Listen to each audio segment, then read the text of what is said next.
नमस्कार दोस्तों, कैसे हैं आप।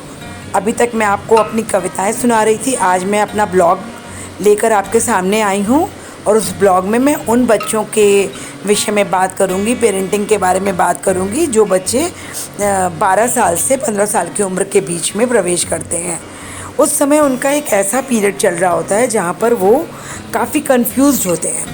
उसका कारण होता है दोस्तों, उसका कारण ये है कि उस वक्त उनके नाजुक दिमाग में अपनी कन्वीनियंस के हिसाब से ये चलता रहता है कि वो अपने सोच के हिसाब से अपने आप को कभी बड़ा तो कभी छोटा मान लेते हैं। वो ना पूरी तरीके से बड़े होते हैं ना पूरी तरीके से छोटे। और माँ बाप इस चीज़ को समझने के लिए, इस चीज़ को सोचने के लिए कभी तैयार नहीं होते हैं कि उनके बच्चे कभी उनके सामने बड़े हो रहे हैं। वो हर वक्त यही समझते हैं कि हमारा बच्चा हमारे आगे तो बच्चा ही है, लेकिन बच्चे इस चीज़ को समझने को तैयार नहीं होते हैं। उनका नन्हा सा दिमाग इस चीज़ को लेके मान लेता है कि हमारे माँ बाप हमारे को हर वक्त हर चीज़ के लिए रोक टोक लगा रहे हैं। जैसे कि बेटा अभी ये मत करो, बेटा ये गलत तरीका है बैठने का, तुम ऐसे क्यों बैठे, तुम ऐसे क्यों बैठी, बेटा थोड़ा काम में मन लगाओ, थोड़ा पढ़ाई और ज़्यादा करो, नंबर और अच्छे क्यों नहीं आए। तो इन छोटी छोटी बातों के टोक टोक से बच्चों को टेंशन होने लगता है। बच्चे थोड़ा सा कंफ्यूज होकर अंदर से आक्रोशित हो जाते हैं। कुछ बच्चे देखिए ऐसा है, हथेली की 5 उंगली बराबर नहीं है, पाँचों उंगली प्रकृति ने भी अलग अलग तरीके की दी है। हर एक का अपना एक अलग काम है। उसी तरीके से हर बच्चे की सोच, हर बच्चे का दिमाग, हर बच्चे की कार्यप्रणाली एक नहीं है। कुछ बच्चे अपने पेरेंट्स की रोक टोक के बावजूद भी उस चीज़ को अपने मन में रख के अपने तरीके से अपने कार्य को करते रहते हैं। लेकिन कुछ बच्चों का क्या है कि वो बच्चे अपनी बात को कहने के लिए उनके अंदर एक जवाब और सवाल का जब जखीरा उठता है तो वो अपने माँ बाप को अपनी बात रखने लगते हैं। उस वक्त माँ बाप ये सोचते हैं कि बच्चा हमें जवाब दे रहा है, पर बच्चा ये सोचता है कि हम अपनी बात को क्लियरिटी करने के लिए, अपनी बात को क्लियर करने के लिए अपने माँ बाप के आगे बात रख रहे हैं। यहीं पर आकर दोनों की ट्यूनिंग में टकराव हो जाता है। माँ बाप इस चीज़ को समझ नहीं पाते, बच्चे इस चीज़ को समझा नहीं पाते। तो ऐसे समय में बड़ी मुश्किल हो जाती है। और हम पेरेंट्स को क्या करना चाहिए, ऐसे समय में बच्चों को गलत साबित ना करते हुए, बच्चों को गलत ना समझते हुए उनका दोस्त बनने का प्रयास करना चाहिए। वो कैसे? वो ऐसे करना चाहिए कि सबसे पहले नाजुक मन को जीतने के लिए उनके विचारों को समझना होगा, उनकी बातों को समझना होगा, अपनी बात को कहने के तरीक़े को बदलना होगा। देखिए छोटी सी बात है, अगर हमारे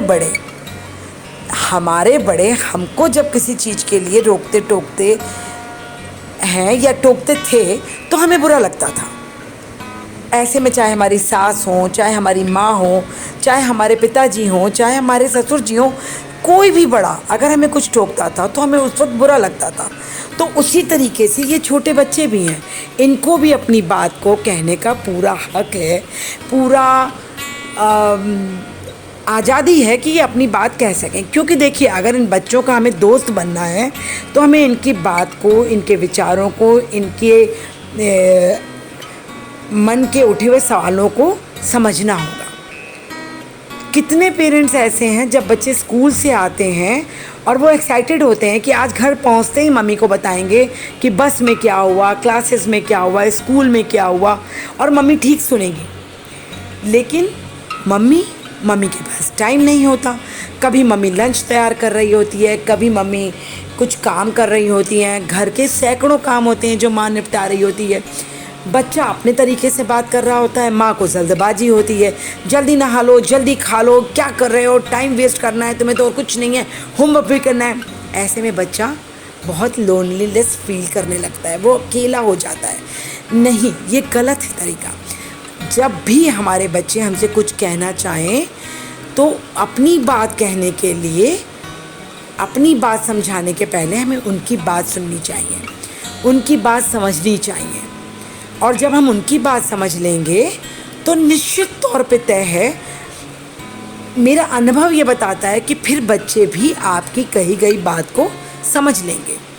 वो ऐसे कि जब आपने उनकी बात सुन ली तो उनका नन्हा सा दिमाग, उनका मासूम सा दिमाग इस बात के लिए खुश हो जाता है कि मम्मी पापा ने मेरी बात को सुनकर एंजॉय किया, मेरी माँ ने मेरी बात सुनी और सुन के एंजॉय किया। तो उसी तरह से जब हम अपनी बात अपने बच्चों को समझाते हैं, तरीका वही होता है। एक बार या तो कोई प्यार से समझाता है या कोई डांट के समझाता है, लेकिन डांट के समझाई गई बात को बच्चों के दिल और दिमाग तक पहुंचाना मुश्किल होता है। डर के वो आपकी बात मान लेगा, लेकिन दिल से वो आपकी बात नहीं मानेगा। दिल से वो आपकी बात तभी मानेगा जब आप अपने कहने के तरीके को बदलकर अपने क्रोध के तरीके को प्यार में बदल देंगे। जब आप उससे प्यार से कोई बात समझाते हैं तो वो तुरंत समझ लेता है, तुरंत उस बात को एक्सेप्ट कर लेता है, क्योंकि मासूम दिल के बच्चे बहुत छोटे हैं। वो इस चीज़ को समझ लेते हैं कि मेरे माँ बाप मेरी बात समझ रहे हैं तो हमें उनकी बात समझनी चाहिए। बस इसी तरह से धीरे धीरे आप अपने मन की बात उनसे और उनके मन की बात अपने दिमाग से सुनते रहेंगे ना, तो आपको भी महसूस होगा कि आपका बच्चा आपका बेहतर दोस्त बन गया है। और बच्चे को भी बाहर दोस्त खोजने के लिए नहीं जाना पड़ेगा। वो अपने मन की हर बात आपसे करने के लिए डरेगा नहीं, झिझकेगा नहीं। देखिए, आज जहाँ पर मैं बैठी हूँ वहाँ पर मैं माँ भी रही हूँ, नानी भी बनी, मैं दादी भी बनी। तो मेरा अनुभव यही कहता है कि बच्चों को समझो, बच्चों के दिल को समझो, उनकी फीलिंग्स को समझो। दूसरों के सामने उनका अनादर मत करो, क्योंकि जितनी रिस्पेक्ट हमारी है आपकी है उतनी ही उनकी भी है। उनके नन्हे दिल को चोट मत पहुंचाओ। उनकी भावनाओं को समझते हुए, उनको समझते हुए उन्हें प्यार दो।